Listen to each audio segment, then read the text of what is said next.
ধন্যবাদ মাননীয় স্পিকার।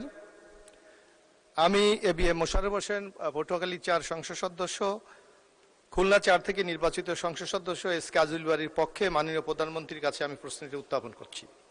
মাননীয় প্রধানমন্ত্রী অনুগ্রহ করিয়া বলিবেন কি, ক বিগত আওয়ামী লীগ সরকারের আমলে দেশের শেয়ার মার্কেটের ধারাবাহিক পতনের প্রধান কারণগুলি কি কি ছিল? শেয়ার মার্কেটের ধারাবাহিক পতন ঘটাইয়া হাজার হাজার বিনিয়োগকারীদের নিঃস্ব করিবার জন্য যাহারা দায়ী তাহাদের চিহ্নিত করা সহ তাদের বিরুদ্ধে আইনানুগ ব্যবস্থা গ্রহণের পরিকল্পনা সরকারের আছে কি না? এবং খ শেয়ার মার্কেটের স্থিতিশীলতা ফিরাইয়া আনা সহ বিনিয়োগকারীদের আস্থা পুনরুদ্ধারের জন্য সরকার কি কোনো কার্যকরী পদক্ষেপ গ্রহণ করবেন? করিলে তাহা কি? ধন্যবাদ মাননীয় স্পিকার। মাননীয় প্রধানমন্ত্রী। ধন্যবাদ মাননীয় সংসদ সদস্য আপনাকে আপনার প্রশ্নের জন্য। বিগত স্বৈরাচার ফ্যাসিবাদ সরকারের আমলে দেশের শেয়ার বাজারের ধারাবাহিক পতনের কারণ উদ্ঘাটনের লক্ষ্যে বিভিন্ন সময় বিভিন্ন বিশেষজ্ঞ, বিনিয়োগকারী সংগঠন এবং বিভিন্ন তদন্তকারী সংস্থার কার্যক্রম পরিচালনা করেছে। পরিচালিত কার্যক্রমে শেয়ার বাজারের ধারাবাহিক পতনের পিছনে কতগুলো কারণ আমরা পেয়েছি, কারণ সক্রিয় ছিল। কারণগুলি নিম্নরূপ, যেমন বাজার কারসাজি এবং কৃত্রিমভাবে শেয়ারের দাম বাড়ানো কমানো,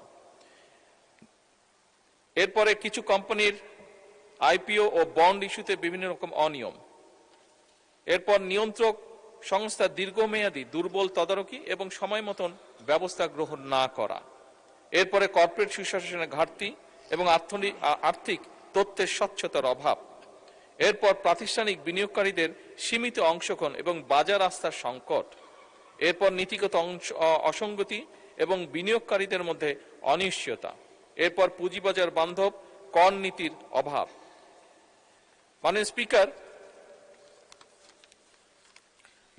ধারাবাহিকভাবে শেয়ার মার্কেটের পতন ঘটিয়ে হাজার হাজার বিনিয়োগকারীদের নিঃস্ব করার জন্য যারা দায়ী তাদের চিহ্নিত করা সহ তাদের বিরুদ্ধে আইনানুগ ব্যবস্থা গ্রহণে বর্তমান সরকার পরিকল্পনা গ্রহণ করেছে।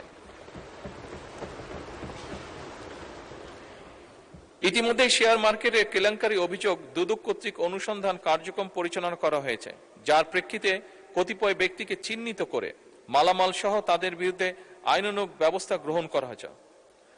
মামলা সহ তাদের বিরুদ্ধে আইনানুগ ব্যবস্থা গ্রহণ করা হয়েছে। এছাড়া শেয়ার মার্কেট কেলেঙ্কারির সাথে আরো অন্যান্য যে সকল ব্যক্তি প্রতিষ্ঠান জড়িত কিনা তা উদ্ঘাটনের কার্যক্রম চলমান রয়েছে। মাননীয় স্পিকার, ইতিমধ্যে শেয়ার মার্কেট কারসাজি, অনিয়ম ও দুর্নীতিগ্রস্ত ব্যক্তি এবং প্রতিষ্ঠানের বিরুদ্ধে Bangladesh securities and exchange commission কর্তৃক শাস্তিমূলক ব্যবস্থা হিসাবে ১,৪৯৭ কোটি টাকা অর্থদণ্ড আরোপ করা হয়েছে। এছাড়া দায়ী বিভিন্ন প্রতিষ্ঠান এবং ব্যক্তিদের চিহ্নিতকরণে গঠিত তদন্ত কমিটির গঠন এবং প্রদত্ত প্রতিবেদনের ভিত্তিতে ব্যবস্থা গ্রহণের জন্য দুর্নীতি দমন কমিশনে প্রেরণ করা হয়েছে। মাননীয় স্পিকার, বর্তমান সরকার শেয়ার মার্কেটের স্থিতিশীলতা ফিরিয়ে আনা সহ বিনিয়োগকারীদের আস্থা পুনরুদ্ধারের জন্য বদ্ধপরিকর। সরকার ইতিমধ্যে বিনিয়োগকারীদের আস্থা বৃদ্ধিতে সুশাসন, স্বচ্ছতা, জবাবদিহিতা, পণ্যের বৈচিত্র্যকরণের মাধ্যমে বাজারের গভীরতা বৃদ্ধি, বিনিয়োগ শিক্ষার প্রসার ইত্যাদির মাধ্যমে উন্নত এবং টেকসই পুঁজিবাজার গঠনের উদ্যোগ গ্রহণ করেছে। মাননীয় স্পিকার, আপনি যদি গতকাল বা আজকের পত্রপত্রিকা খেয়াল করে থাকবেন, দেখবেন যে ধীরে ধীরে পুঁজিবাজারের অবস্থার পরিবর্তন ঘটছে এবং এটি ভালো করছে ধীরে ধীরে। মাননীয় স্পিকার, যে সকল কর্মসূচি এর মধ্যে অগ্রাধিকার দেওয়া হয়েছে তার দুই একটি আপনার সামনে আমি উল্লেখ করতে চাই। যেমন বিনিয়োগকারীদের আস্থা বৃদ্ধিতে সুশাসন, স্বচ্ছতা, জবাবদিহিতা নিশ্চিতকরণের লক্ষ্যে সরকার 4 জুন 2026 তারিখে পুঁজিবাজার বিষয়ে দক্ষ এবং অভিজ্ঞতা সম্পন্ন একজন চেয়ারম্যান ও 3 জন কমিশনারকে বাংলাদেশ সিকিউরিটিজ অ্যান্ড কমিশনের নিয়োগ প্রদান করেছে। নতুন কমিশন দায়িত্ব গ্রহণের পরপরই বাজারে বিদ্যমান ফ্লোর প্রাইস প্রত্যাহার করেছে। লাভজনক সরকারি মালিকানাধীন কোম্পানি সমূহের শেয়ার স্টক এক্সচেঞ্জে অফলোডের মাধ্যমে সরাসরি তালিকাভুক্তকরণে উদ্বুদ্ধ করা, এছাড়াও বহুজাতিক কোম্পানি সহ উচ্চ মূলধন সম্পন্ন কোম্পানি সমূহের শেয়ার স্টক এক্সচেঞ্জ অফলোডের মাধ্যমে সরাসরি তালিকাভুক্তকরণের সুযোগ সৃষ্টি করেছে।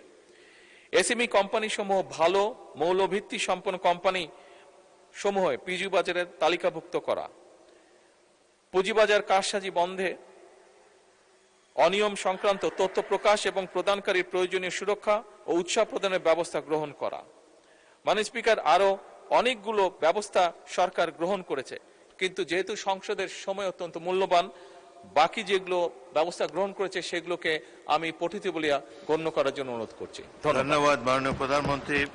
উত্তরের বাকি অংশ পঠিত বলে গণ্য করা হলো।